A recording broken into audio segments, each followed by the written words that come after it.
Okay, I just want to take a moment and talk about this toxic idea online about having an overnight success for your online business. And I think that this is something that we're starting to kind of like see people talking and being a little bit more honest about these days. But there was a few years there where we were hearing a lot of people talking about how they were having overnight success, how they made $10,000 their first month of online business, all of these things. And I think that it's such a toxic mentality.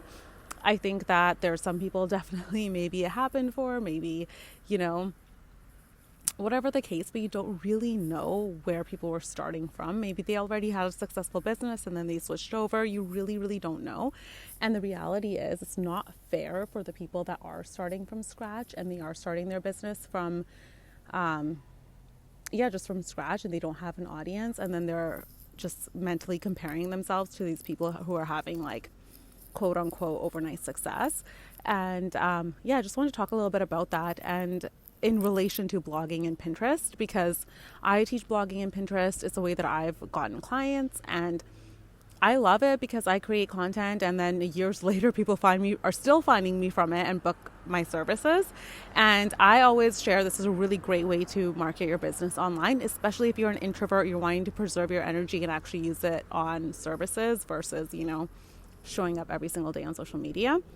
But one thing that people, I think, when you think about blogging and you just think about, okay, well, it's just such a long-term marketing strategy. It can take such a long time to get there and I just want fast results. And in a way that's not wrong. Of course, everybody has their own journey. And then plus, I agree. I think social media is a faster way to get clients if you're looking for something quick. But if you're trying to build a long-term content marketing strategy, then blogging and Pinterest and even YouTube, podcasting, like those long-form ways to content creation methods are just so much more valuable long-term.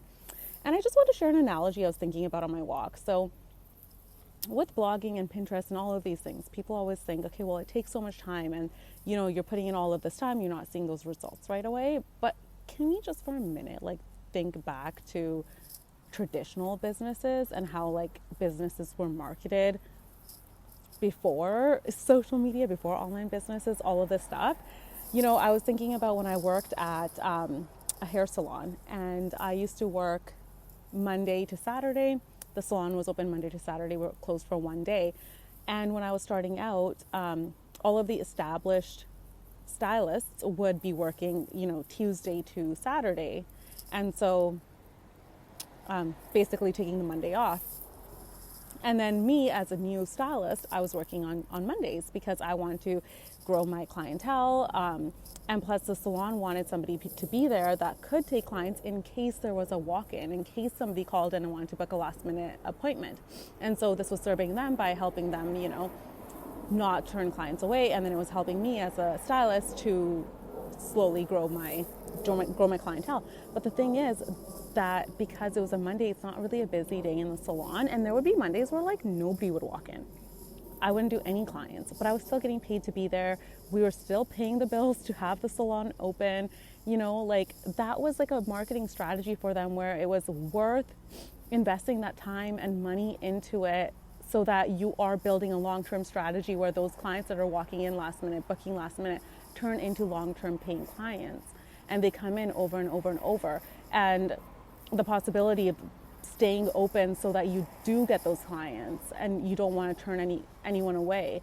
And it's just, like those traditional strategies where you are showing up even if you're not getting an immediate return. Like, can we just go back to that? Can we just go back to like not expecting something for every little thing? And of course you want, especially in a business, you want a return on your investment. I get it. But sometimes it can take time. And that's kind of how I was thinking about blogging. I'm like, well, I'm sitting down writing a blog post. That doesn't mean that right when I publish this, I'm getting something out of it. That doesn't mean that somebody's going to book with me immediately. But maybe, not just maybe, but most likely, and especially from what I've seen, those blog posts are going to be bringing me clients for years to come. And so, I was just thinking about that. I was like, we never complained about like, okay, well, you didn't get a client today. Like, I can't believe we stayed open and you didn't get a client. Like, it was never like that. Like, take that pressure off of yourself. Think long term and think about the things that are going to help you grow your business in a way that is actually going to get you the most return on investment, not just posting something today that's going to die within 48 hours. And with that, I'm referring to like TikTok and Instagram. But yeah, so I was just thinking of that. And if that does resonate with you, like, let me know in the comments, because I'm just so sick of this like overnight success, 10K months, just because it sounds so good, and making people who aren't hitting that immediately feel guilty and like they're not good enough because of it.